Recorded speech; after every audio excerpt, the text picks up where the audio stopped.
اہل فلسطین کن کن اذیتوں سے گزرے اور کیسی کیسی تکالیف، کیسی کیسی مصیبتوں کا انہیں سامنا ہے۔ بعض دفعہ صرف وہ مناظر دیکھ کر ہمارے کلیجے منہ کو آ جاتے ہیں، مگر ہمیں یہاں ٹھہر کر ایک لمحے کے لیے سوچنا چاہیے کہ ہم فلسطین کے اس قضیے سے عملی عبرت اور عملی نصیحت کیا لے رہے ہیں۔ ہم سمجھتے ہیں کہ اگر ہم فلسطین سے ایک چیز لے لیں تو ہندوستان میں جو آئندہ حالات آنے والے ہیں اور جس طرح کی کنڈیشنز بنتی ہوئی دکھ رہی ہیں، تو وہ ایک چیز انشاءاللہ ہمارے لیے کافی ہو جائے گی۔ آپ نے دیکھا کہ ہزاروں والدین نے اپنے ہاتھوں سے اپنے جگر کے ٹکڑوں کو قبر میں اتارا۔ آپ نے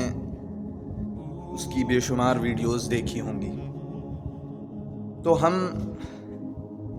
ہمیں دیکھنا چاہیے کہ جب وہ اپنے بچوں کو اپنے ہاتھوں سے اتنے صبر و استقامت و تحمل مزاجی کے ساتھ قبر میں اتار سکتے ہیں، تو کیا ہم کچھ مالی نقصان، کچھ جسمانی اذیتیں، کچھ سوشل بائیکاٹ، کچھ لوگوں کے تلخ جملے برداشت کر کے اپنے ایمان پر قائم نہیں رہ سکتے؟ جبکہ فلسطین والے اپنے بچوں کو کھو کر اسی ثابت قدمی اور استقامت کے ساتھ اپنے ایمان پر نہ صرف یہ کہ قائم ہیں بلکہ فخر کے ساتھ قائم ہیں۔ تو ہم اگر فلسطین کے واقعے سے صرف یہی ایک عبرت لے سکیں کہ ہم بھی انہی کی طرح اپنے اندر صبر کی جڑوں کو مضبوط کریں گے اور ہر طرح کے حالات جو آنے والے ہیں اس پر کسی طور پر بھی اپنے ایمان سے دستبردار نہیں ہوں گے، تو ہم سمجھتے ہیں کہ فلسطین کا یہ قضیہ ہندوستانی مسلمانوں کے لیے بہت مفید اور بہت ثمر آور ہوگا، کیونکہ ہم دیکھتے ہیں کہ ہندوستان میں لوگ بہت تھوڑی سی تکلیف، بہت تھوڑی سی اذیت کے مقابلے میں ایمان کی گراں قدر دولت سے دستبرداری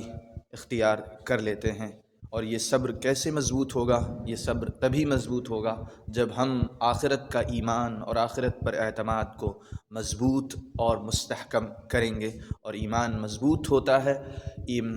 قرآن اور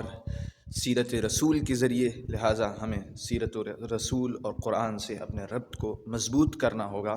آج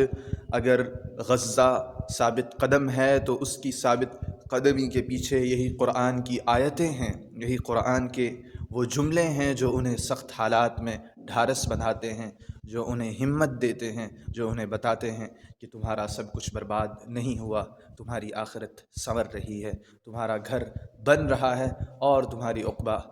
سج رہی ہے۔ لہذا ہمیں اس بات پر توجہ دینے کی ضرورت ہے۔ السلام